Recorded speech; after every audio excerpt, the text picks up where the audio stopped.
Hi all, welcome to கியாசிஸ் kitchen. So இன்றைக்கி நம்ம வீடியோவில் வந்து என்ன பார்க்குறோம் அப்படின்னு சொன்னால் கருவாடு தான் பார்க்குறோம். ஸோ கருவாடு வந்து ஊர்லேருந்து ஹஸ்பண்ட் வரும்போது வாங்கிட்டு வந்திருந்தாங்கன்னு சொன்னால கொஞ்சம் திங்ஸு.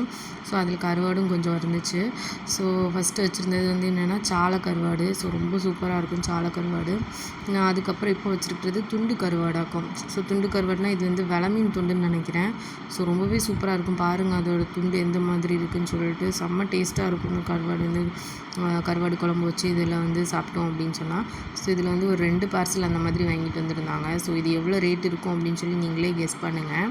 ஸோ பார்த்தாலே உங்களுக்கு தெரியும் அது எந்த அளவுக்கு சூப்பராக இருக்குது. அதோட எல்லாமே கொஞ்சம் பெரிய சைஸ் கருவாடாக்கும். ஸோ நான் ஒரு பார்சல் வந்து ஓப்பன் பண்ணிட்டேன். அப்புறம் தான் வீடியோ எடுக்கணுன்ட்டு எனக்கு வந்து தோணுனால அதை வீடியோ எடுத்திருக்கேன்.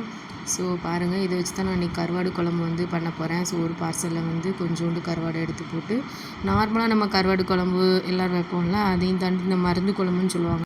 அது வந்து இந்த சுக்கு மசாலா அரைச்சி வந்து வைப்பாங்க அந்த குழம்பு. ஸோ அது உடம்புக்கு ரொம்ப நல்லதுன்னு சொல்லுவாங்க. ஸோ அதை மாதிரி தான் நான் இன்றைக்கி ட்ரை பண்ண போகிறேன்.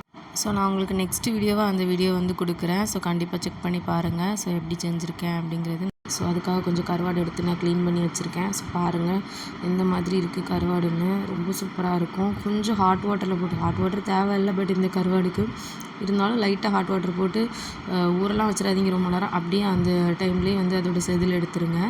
அவ்வளோதான். தேங்க்ஸ் ஃபார் வாட்சிங்.